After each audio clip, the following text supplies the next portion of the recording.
Welcome back to our YouTube channel Power Plant Gyani. Today we discuss about a very important topic related to boiler operations. दोस्तों जो आज का topic है वो काफ़ी important है रिलेटेड टू बॉयलर ऑपरेशंस. दोस्तों जो भी लोग बॉयलर ऑपरेशन में काम करते हैं या पावर प्लांट फील्ड में काम करते हैं, दोस्तों ये वीडियो उनके लिए काफ़ी इम्पोर्टेंट है, क्योंकि मैं इस वीडियो में आपको बताना चाह रहा हूँ कि एक्चुअल में पीजी टेस्ट ऑफ बॉयलर कैसे होता है, कि बॉयलर का पीजी टेस्ट कैसे किया जाता है. दोस्तों यदि आप लोगों को नहीं पता है तो इस वीडियो को लास्ट तक देखिएगा, क्योंकि मैं इस वीडियो में काफ़ी अच्छी जानकारी आपके साथ शेयर करूंगा, जो कि शायद आप लोगों ने पहले शायद पता हो या नहीं पता हो, लेकिन मैं आपको रिकमेंड जरूर करूँगा कि इस वीडियो को लास्ट तक देखिएगा. क्योंकि आप इस वीडियो से कुछ ना कुछ नया सीख के ज़रूर जाएंगे, और अपनी रिकमेंड करता हूँ कि आप अपनी बॉयलर इन्फॉर्मेशन को इन्हेंस ज़रूर करेंगे इस वीडियो के माध्यम से. तो दोस्तों सबसे पहले वीडियो से पहले मैं आपको बता चुका हूँ कि एक्चुअल में पीजी टेस्ट होता क्या है. PG test stands for the performance guarantee test. क्योंकि आज इस वीडियो में जो भी हम डिस्कस करेंगे वो करेंगे कि performance guarantee test of boiler, कि पीजी टेस्ट ऑफ बॉयलर कैसे हम करते हैं और इसमें क्या क्या चीज़ें फॉलो की जाती है, क्या क्या चीज़ें का मेजरमेंट्स लिया जाता है, क्या क्या चीज़ें फॉलो करनी पड़ती है ड्यूरिंग द पीजी टेस्ट. दोस्तों जैसे कि मैं पहले बता चुका हूँ पीजी टेस्ट होता क्या है. यदि आप लोगों को नहीं पता है तो दोस्तों मैं लास्ट में जाके उस वीडियो का लिंक्स आपको प्रोवाइड कर दूंगा, वहाँ से भी जाके आप पता कर सकते हो कि एक्चुअल में पीजी टेस्ट होता क्या है, क्योंकि मैं ऑलरेडी बता चुका हूँ. तो दोस्तों यदि आपको नहीं पता तो मैं इनिशियली कंडीशन में आपको थोड़ा सा यहाँ पे एक्सप्लेन कर देता हूँ. यदि आपको प्रॉपर वे से जानना तो आप वीडियो जरूर देखिएगा, जो कि मैं लास्ट में उसका लिंक प्रोवाइड करूँगा. दोस्तों एक्चुअल में पीजी टेस्ट होता क्या है. PG test stands for the performance guarantee test. दोस्तों PG test stands for the checking the performance of the equipment as per guaranteed by the manufacturer. कि भाई किसी भी इक्विपमेंट का परफॉर्मेंस चेक करना जो कि सजेस्ट किया गया है उसके मैन्युफैक्चरर ने, कि मैन्युफैक्चरर को after installation of unit in the area of the boiler owner या फिर इक्विपमेंट ऑनर, कि जो एफिशिएंसी है उस इक्विपमेंट की वो क्या है, वहाँ पे जाके उसको जस्टिफाई करना पड़ता है, जो कि वो रिकमेंड करता है बॉयलर ऑनर को या फिर इक्विपमेंट ऑनर को before the purchase of the unit. तो दोस्तों ये तो बात थी कि पीजी टेस्ट क्या होता है. तो दोस्तों आज हम ये जानेंगे कि जो पीजी टेस्ट ऑफ बॉयलर है वो कैसे होता है और इसमें क्या क्या करना पड़ता है एक बॉयलर मैन्युफैक्चरर्स को. जैसे कि मैंने आपको पहले बताया कि भाई जो भी इसका जो मैन्युफैक्चरर होता है बॉयलर का या भी किसी भी इक्विपमेंट का, कि भाई वो जब यूनिट को सेल करता है to the owner of the that plant, तो क्या है after purchasing of the unit क्या है ऑनर क्या करता है कि उसको इवन 70 या 80% पेमेंट उसको कर देता है. वो बोलता है कि भाई जब आप इसके रिकमेंडेशन जो भी आपने रिकमेंडेड पैरामीटर सजेस्ट किया before the purchase of that unit, यदि आप उसको जस्टिफाई कर देंगे तो मैं क्या आपकी जो रिमेनिंग 30% या 20% पेमेंट से मैं आपको रिलीज़ कर दूंगा. तो क्या है वो क्या है उनका म्यूचुअली एग्रीमेंट होता है. तो आफ्टर इंस्टॉलेशन ऑफ या फिर क्या बोल सकते हैं कि erection after that commissioning of unit क्या है उसके बाद क्या है मैन्युफैक्चरर को क्या है ये टेस्ट कंडक्ट करना पड़ता है पीजी, जिसको हम पीजी टेस्ट बोलते हैं. तो दोस्तों जब हमारा यूनिट इंस्टॉल हो जाता है, प्रॉपर कमीशन हो जाता है, तो क्या है जब हम ये टेस्ट परफॉर्म्स करते हैं वहाँ पे जो बॉयलर ऑनर का एरिया है, तो उस टेस्ट में हम क्या क्या मेजर करते हैं और क्या क्या चीज़ें हैं जो हम वहाँ पे चेक करते हैं ड्यूरिंग द पीजी टेस्ट. तो ये कुछ एक्टिविटीज़ है जो मैंने यहाँ पे लिस्ट आउट की है, जो कि मैं आपको बताने वाला हूँ. तो दोस्तों सबसे पहले जो एक्टिविटी है जो हमें ड्यूरिंग द पीजी टेस्ट क्या है, बॉयलर मैन्युफैक्चरर को जो भी उसकी टीम है क्या है आफ्टर दैट जब उस यूनिट का वो ऑपरेशन करते हैं, तो क्या है ये सारी जो मैंने लिस्ट आउट की है ये सारी एक्टिविटी हैं उसको वहाँ पे परफॉर्म करनी पड़ती है, ये चेकआउट करनी पड़ती है. तो दोस्तों क्या है सबसे पहले क्या है, जैसे कि हम यहाँ पे डिस्कस कर रहे हैं कि PG test of the boiler. जब हम पीजी टेस्ट हम बॉयलर का कर रहे होते हो तो क्या है क्या क्या चीज़ें हमें उसमें चेक करनी पड़ती है और क्या क्या बॉयलर मैन्युफैक्चरर को जस्टिफिकेशन देती है रिगार्डिंग दैट पैरामीटर्स. जो दोस्तों सबसे पहले क्या है स्टेबिलिटी ड्यूरिंग लोड फ्लक्चुएशंस. जब हम ये पीजी टेस्ट कर रहे होते हैं वो क्या है एक जो बॉयलर ऑनर्स की जो टीम है वहाँ पे भी रहती है और जो मैन्युफैक्चरर की टीम भी है वो भी वहाँ पे रहती है. जैसे सपोजिंगली ऑपरेशन मैनेजर्स है in the sense of boiler owner की साइड्स, और जो बॉयलर मैन्युफैक्चरर है उसकी अपनी पूरी ऑडिट टीम होती है एट द टाइम। तो दोस्तों क्या है, वो सारी चीज़ें देखते हैं जब हमारा जो बॉयलर रनिंग में होता है कि भाई लोड फ्लक्चुएशन पे स्टेबिलिटी कितनी दे रहा है जो हमारा बॉयलर है। सपोज दैट कई बार क्या होता है, जैसे कि कई प्लांट होते हैं जहाँ पे हमें प्रोसेस में भी स्टीम चाहिए होती है, और ड्यूरिंग जिसको हम कोजनरेशन सिस्टम बोलते हैं कि भाई एक साइड में हम हीट भी यूटिलाइज कर रहे हैं और इलेक्ट्रिसिटी पावर जनरेशन भी कर रहे हैं। लेकिन क्या है, कई बार क्या प्रोसेस में रिक्वायरमेंट बढ़ जाता है, क्या है इवन लोड फ्लक्चुएशन होता है कि वो एट सेम टाइम क्या है उसको उतना स्टीम जनरेट करने के ताकि जो हमारा रनिंग लोड है वो मेंटेन रहे। तो दोस्तों ये सारी चीज़ें वो नोट डाउन करते हैं कि भाई स्टेबिलिटी कितना, बॉयलर स्टेबल कितना है ड्यूरिंग द लोड फ्लक्चुएशंस। तो नेक्स्ट वन है कि स्टैक गैस क्वालिटी। तो भाई जो फ्लूइड गैसेज है जो बॉयलर से डिस्चार्ज हो रही है, इवन जो चिमनी से एग्जॉस्ट हो रही है टू द एम्बिएंट, कि उनकी क्वालिटी क्या है, क्या उसमें सोक्स नॉक्स की वैल्यू क्या है, क्या सोक्स नॉक्स की value as per guidelines of government at that particular states, क्या वो उसके लिमिट में आ रही है या ये सारी चीज़ें वो, क्योंकि देखा जाए तो सबसे जो बड़ा इम्पेक्ट होता है गैस क्वालिटी का होता है। यदि हम इसको नहीं मेंटेन करेंगे तो क्या है, एज सुन एज हमारा क्या है जो यूनिट है वो बंद होने की संभावना रहती है। क्योंकि यदि हम गवर्नमेंट्स के पोल्यूशन नॉर्म को नहीं फॉलो करेंगे तो क्या है वो क्या है आपको एक लीगल नोटिस दे देंगे आपको प्लांट बंद करने का।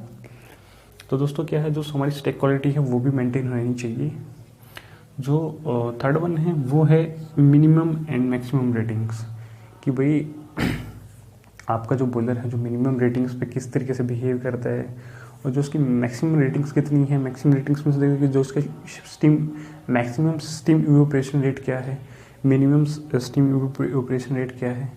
तो क्या है ये भी हम उसमें चेक करते हैं। ये क्या है, ये as per manufacturer before decided होते हैं कि भाई इसका MCR या फिर मैक्सिमम स्टीम जनरेशन इतना रहेगा, इतना जो स्टीम टेम्परेचर प्रेशर इतना रहेगा। तो क्या है, जस्ट हमें मैन्युफैक्चरर को वहाँ पे जस्टिफाई करना होता है ड्यूरिंग दिस टेस्ट। तो नेक्स्ट वन है कि जो मैं अभी डिस्कस कर रहा कि steam pressure and temperature at different load conditions, कि भाई जो बॉयलर का डिफरेंट लोड है उसके कंडीशन पे जो गिवन पैरामीटर्स दिए हैं एज पर हिज लॉग शीट या फिर ऑपरेशन मैनुअल्स में भी आप देख सकते हो। यदि आप आपके पास बॉयलर मैनुअल्स हो तो आप उसको इवन आप इंश्योर करने के लिए आप भी चेक कर सकते हो कि यदि भाई मसबूत दैट की एक 65 TPH का बॉयलर है, यदि 65 TPH का बॉयलर है कि आप उसको 45 पे चला रहे हो, तो at that time different sections पे क्या क्या टेम्परेचर रहेगा, उस फ्लो पे कितना प्रेशर है, सुपर हीटर में इतना टेम्परेचर है, APH में इतना टेम्परेचर है, डिफरेंट सेक्शंस पे आप बैक जोन में इतना टेम्परेचर है, फर्नेस टेम्परेचर इतना मेंटेन होता है, ESP इनलेट इतना मेंटेन हो रहा है, ESP आउटलेट इतना मेंटेन हो रहा है। ये क्या है, ये आप अपनी लॉग शीट चेक करके आप अपने ऑपरेशंस को जस्टिफाई कर सकते हो कि क्या मैं इसको उस लेवल पे ऑपरेट कर रहा हूँ या नहीं हूँ। यदि नहीं हो रहा तो उसके पीछे क्या ड्रॉबैक्स है। तो क्योंकि ये ऑपरेशन इंजीनियर्स का काम यही है कि भाई अपनी जो यूनिट है उसको अच्छे से एफिशिएंट वे से उसको ऑपरेट करे वो। तो दोस्तों नेक्स्ट वन है कि एफिशिएंसी ऑफ द बॉयलर, कि भाई ड्यूरिंग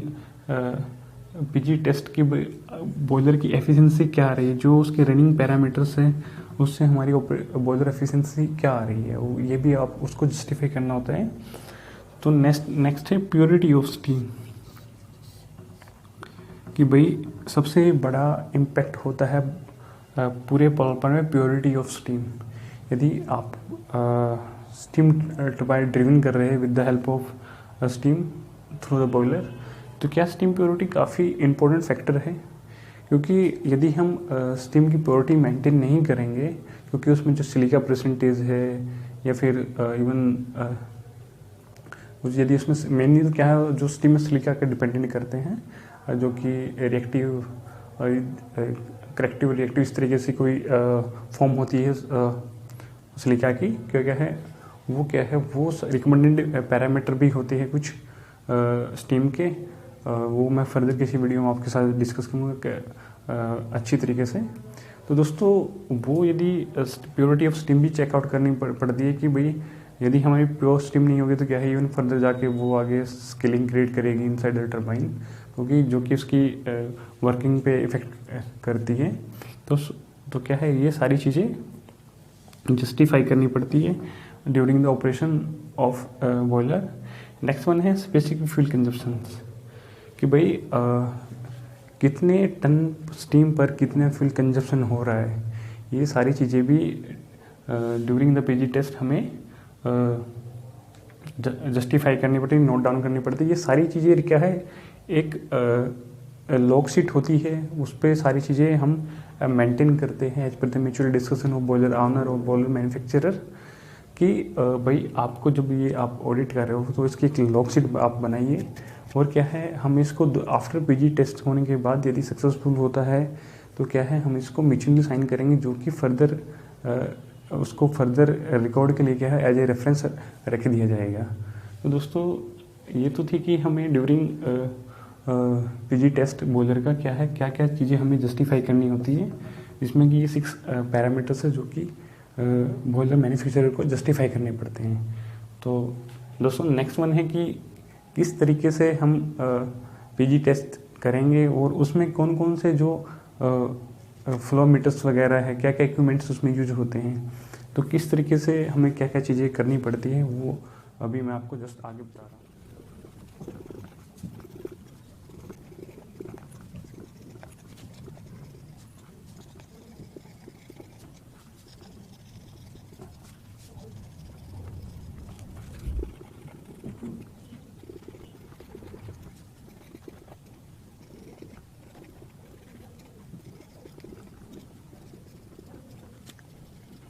क्या क्या चीज़ें हैं जो मैं एज पर एलियर में आपके साथ डिस्कस कर रहा था कि एक लॉग शीट मेंटेन करते हैं, which is generated by the mutual discussion with boiler owner as per boiler manufacturers, कि उस जो लॉग शीट में हमें क्या क्या पैरामीटर्स है, जो कि अभी इससे पहले हमने जो 6 पॉइंट हमने डिस्कस किए कि उनको हमें जस्टिफाई करना पड़ता है बाय द बॉयलर मैन्युफैक्चरर। दोस्तों जो लॉग शीट होती है उसमें ये क्या है, कुछ मैंने पैरामीटर्स लिखे हैं, तो वो पैरामीटर्स हमें क्या है, वो जो हमें 6 पॉइंट एज पर एलियर हमें डिस्कस किए थे, वो क्या है, ये पैरामीटर वो वहाँ पे हेल्प करते हैं कि उन चीज़ों को जस्टिफाई करने में। तो दोस्तों वो क्या क्या पैरामीटर्स है जो कि लॉग शीट में कंटिन्यू मेंटेन करने पड़ते हैं, कंटिन्यू मॉनिटर करने पड़ते हैं with the interval of 1 hour या फिर 2 आवर। तो ये एज पर ये डिसाइड किया जाता है कि जो भी मैन्युफैक्चरर है और जो ऑनर है बॉयलर का, कि भाई आपको 2 घंटे में आपको ये पैरामीटर्स नोट डाउन करने पड़ते हैं या फिर 1 घंटे में आपको ये पैरामीटर्स नोट डाउन करने पड़ते हैं। तो दोस्तों ये वो कौन कौन से पैरामीटर जो हमें लॉग शीट में मेंटेन करने पड़ते हैं, तो मैं आपके साथ यहाँ पर डिस्कस कर रहा हूँ कि सो दैट मैंने यहाँ पे मेंशन भी किया कि following parameters are mainly measures during PG test. जो लॉग शीट में जो हमें पैरामीटर जो मेजर करने हैं वो ये है। सबसे पहला पैरामीटर्स क्या है दोस्तों, सबसे पहला है कि flow of fuel. Flow of fuels कि भाई हमारा पर हावर से कितने फ्यूल कंजप्शन हो रहा है, क्या है वो, क्या है जो फ्लो ऑफ फ्यूल है वो उसमें आ जाएगा। जैसे कि हमारे वॉल्यूमेट्रिक फीडर्स होते हैं जो कि correct exact amount of fuel feeding हमें बताते हैं। तो उस तरीके से डिपेंड करता है कि जो मैन्युफैक्चरर है उस तरीके से कि कौन से स्क्रू फीडर वगैरह प्रोवाइड किए हैं, वॉल्यूमेट्रिक है या फिर ड्रम स्क्रू फीडर है या फिर डिफरेंट डायरेक्शन कन्वेयरिंग फीडिंग सिस्टम्स है। तो क्या हम वहाँ पे क्या है जो हमें फ्लो ऑफ फ्यूल है वो हमें मेजर करना होता है, जो कि हमें नोट डाउन करना पड़ता है। तो दोस्तों जो नेक्स्ट है फीड वाटर फ्लो, कि भाई हम पर हावर के हिसाब से कितना फीड वाटर हम बॉयलर्स के अंदर इंट्रोड्यूस कर रहे हैं, जिससे कि हमारा जो स्टीम जनरेशन हो रहा है, कि दैट मीन्स दैट कि जो फीड वाटर फ्लो है पर हावर के हिसाब से हमें वो भी नोट डाउन करना पड़ता है। तो नेक्स्ट है कि एयर फ्लो, कि भाई जो हम एयर दे रहे हैं for the combustion of fuel inside the boiler furnace वो कितना है, वो क्या है। जैसे कि आप एफडी फ्लो है, आप एफडी फ्लो कितना दे रहे हैं for the combustion of fuel, वो हमें नोट डाउन करना पड़ता है। नेक्स्ट है स्टीम फ्लो, कि भाई जो स्टीम जनरेट हो रहा है थ्रू द बॉयलर वो पर हावर के हिसाब से कितना हो रहा है, ये भी हमें उस लॉग शीट में नोट डाउन करना पड़ता है। नेक्स्ट वन है D super heating water flow, कि भाई यदि ऐसा जरूरत पड़ रहा है कि भाई हमारा जो स्टीम टेम्परेचर है वो सूटअप कर रहा है, तो सूटअप कर रहा है तो मीन्स दैट इसको हमें कंट्रोल करने के लिए जो डी सुपर हीटर सिस्टम हमने वहाँ पे प्रोवाइड कर रखा है, या क्या है ये दोनों साइड होते हैं इन द, यदि हम बोले तो टरबाइन साइड जो स्प्रे हुड होता है उसको स्प्रे हुड बोलते हैं, और क्या है जो बॉयलर साइड है हम उसको डी सुपर हीटिंग सिस्टम बोलते हैं। तो दोस्तों इसके लिए फर्दर मैं एक वीडियो बनाना चाह रहा हूँ कि इसको अच्छे से डिटेल्स में आपको बताऊंगा। यदि आप इसका वीडियो चाहते हैं नीचे कमेंट सेक्शन में हमें यस बोलिएगा तो मैं इसके रिगार्डिंग एक अच्छा सा, क्योंकि इसके लिए मेरे माइंड में काफ़ी अच्छे पॉइंट्स हैं जो कि मैं आपके साथ डिस्कस करना चाहता हूँ। तो दोस्तों हमने कितना यूज़ किया डी सुपर हीटिंग सिस्टम्स में, उसका भी हमें जो फ्लो है वो कैलकुलेट करना पड़ेगा, उसको भी हमें नोट डाउन करना पड़ेगा। तो नेक्स्ट है कि स्टीम प्रेशर एंड टेम्परेचर,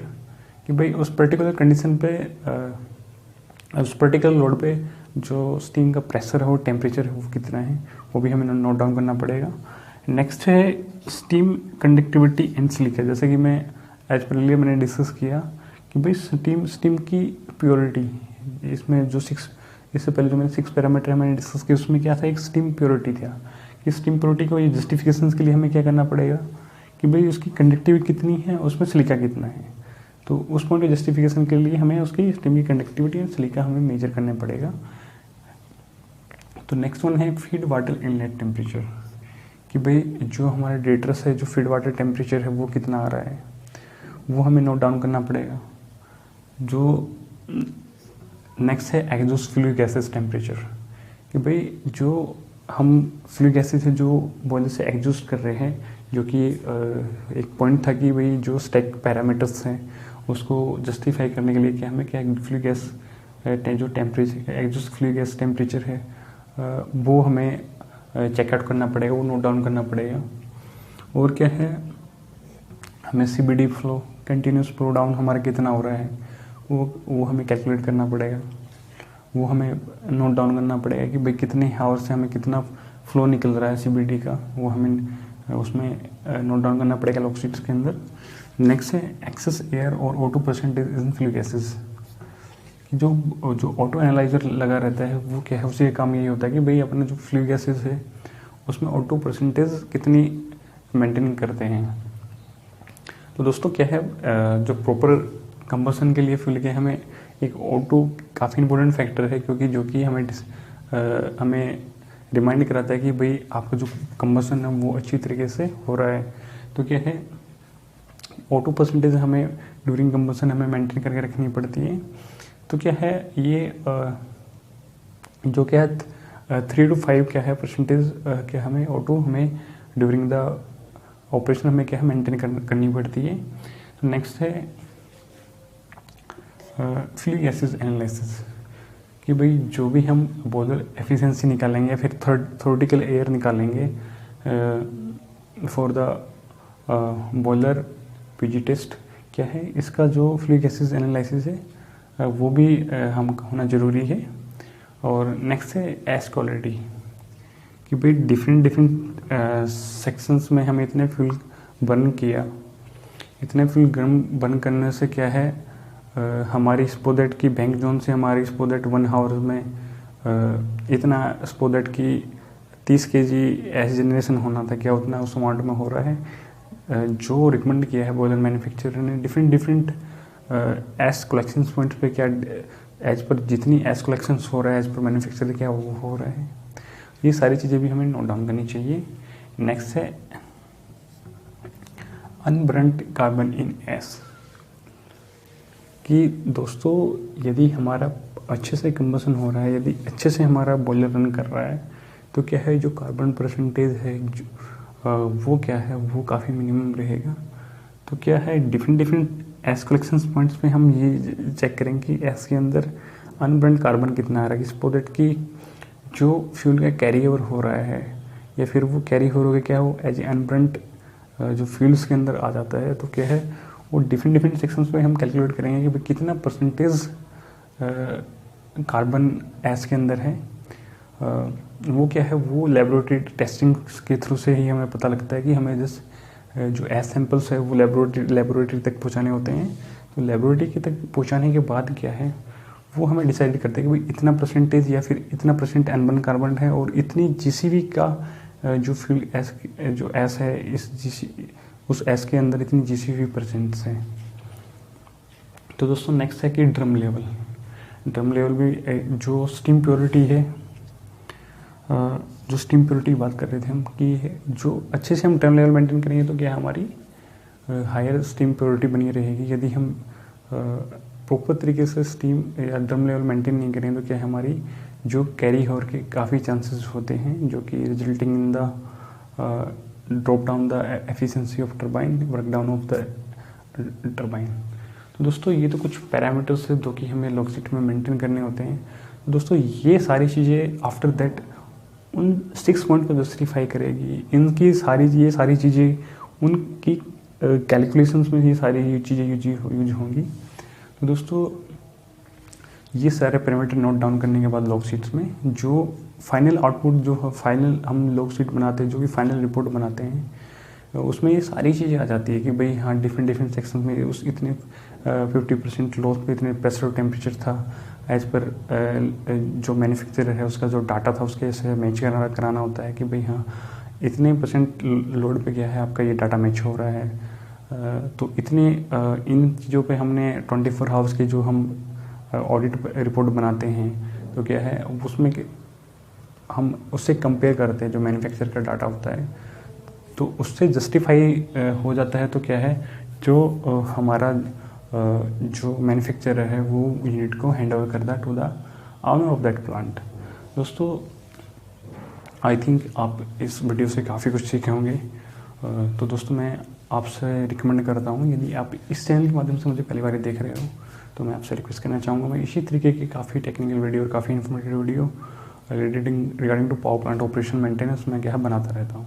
दोस्तों यदि अभी तक आपने इस चैनल को सब्सक्राइब नहीं किया तो please don't forget to subscribe this channel, क्योंकि इस चैनल को आपको सब्सक्राइब लेना चाहिए, क्योंकि इस चैनल पर मैं पावर प्लांट ऑपरेशन मेंटेनेंस से काफ़ी टेक्निकल वीडियो बनाता रहता हूँ जो कि आपके आने वाले करियर के लिए काफ़ी हेल्पफुल होते हैं। दोस्तों आज के लिए इतने ही काफ़ी, फिर मिलेंगे अच्छे टेक्निकल वीडियो के साथ। तब तक के लिए जय हिंद, जय भारत, स्वस्थ रहिए, सुरक्षित रहिए।